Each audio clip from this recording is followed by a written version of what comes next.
Hindi na ako, hindi ba? Okay lang i-record to. Totoo naman to.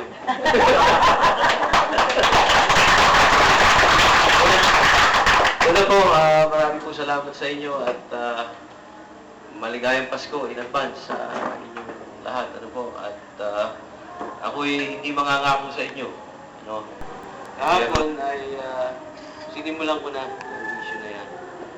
Na ako'y hindi naman banat, kundi nilalahad ko ang katotohanan sa ating mga kababayan. So, katulad nyo, mga leader, dapat ay magbibigay liwanag at magpapaliwanag sa ating mga kasamahan na gustong mabago ang nililin ng Laguna, ay tama yung direksyon na nilagay mo, issues. Number 1, ang issue ng pag-utang. Diba? Pero ito ay hindi nalalaman ng tao na ang ginagawa ni ER sa lalawigan ng Laguna sa kanyang pansariling interes. Paano po? Una, ito na nga, yung pag-utang at ginagamit niya katulad kung nakasalubong niya ng isang araw ng mga bus. Siguro nakasalubong niyo, di ba? Punong-puno ng mga bus, hinahakot na ito ay pondo at kaban ng ating pamahalang pangalawigan. Mangyayari dito, pagkatapos niya, ubus na ang kaban. Puro utang ang lalawigan, siya naman ay nasa kung saan. Kung siya ay makalusot dito, kontra sa ganitong ugali ng pamumulitika. Mabigyan ko kayo ng isang ehemplo o isang pangyayari sa amin. Kami nagsanga na ang aming daan yan eh. Nung siya ay nanalong mayor noong 2007, ako naman ni congressman, pumunta sa akin ang mga traffic enforcers ng Pagsanhan. At tapos yung mga empleyado ng munisipyo, no, humingi ng uniform yung mga employees ng munisipyo. Binigyan ko 160 pairs of yung jogging pants at saka yung sweatshirt. Pagkatapos, yung traffic enforcers, binigyan ko ng radio communication system. Pagkatapos sa isang linggo, bumalik. Isinosoli ang mga gamit na hiningi sa akin. Ay di tinanong ko, ay ano naman, hindi ko, kayo humingi niyan eh. Ay sabi, Congressman, ay kailangan po isoli namin dahil pinasosoli ni Mayor Ejercito. Hindi po kami pasusweldohin kung hindi namin isosoli. So, dito pa lamang po, nakikita nyo na ang isang nanunungkulan na ang hagad ay personal. Hindi yung kagalingan. Kung ako mayor, no, kahit pa kalabang ko ito, hindi tatanggapin ko, makakatulong naman ito sa ating mga kababayan.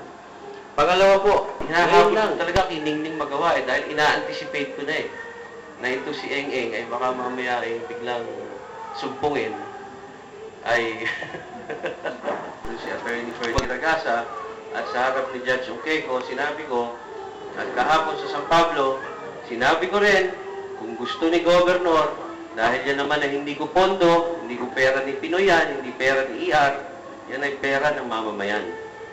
Kung gusto niya, ilalagay ko ang pondo sa provincial government, siya magpagawa, ilagay niya ang paskil niya doon, ang mukha niya, ibalot na niya doon sa buong RTC kung gusto niya. Hindi ko pakikialaman, matutuwa pa ako, matuloy lamang. Ito ho, ang dapat malaman ng tao. Na ako ay pwede akong, hindi ko naman hinahanap ang fama eh. Hinahanap ko rito ay kung ano yung servisyo. So yun din po ang gusto kong ipabot sa ating mga kababayan. Ang tunay na leader, hindi po naghahanap ng away sa mga pondo o pagawaing bayan na dahil sa politika lamang ay hahadlangan mo ang makakagaling sa ating mga kalalawigan. Diba? So sana isa po yun sa ating dalhin na mensahe sa ating mga kababayan. Ako po hindi ko hinahabol kung ano man, kung siya ay ilagay niya yung mukha niya doon pagkatapos noon, andun, yung rebulto niya kung gusto niya. Maigi nga, may rebulto na rin siya doon eh. Dahil tapos na rin siya pag may rebulto siya. Diba? But anyway, ito po isa. Dahil ako po, siguro naman nakita niyo ako 33 taong gobernador ang aking ama.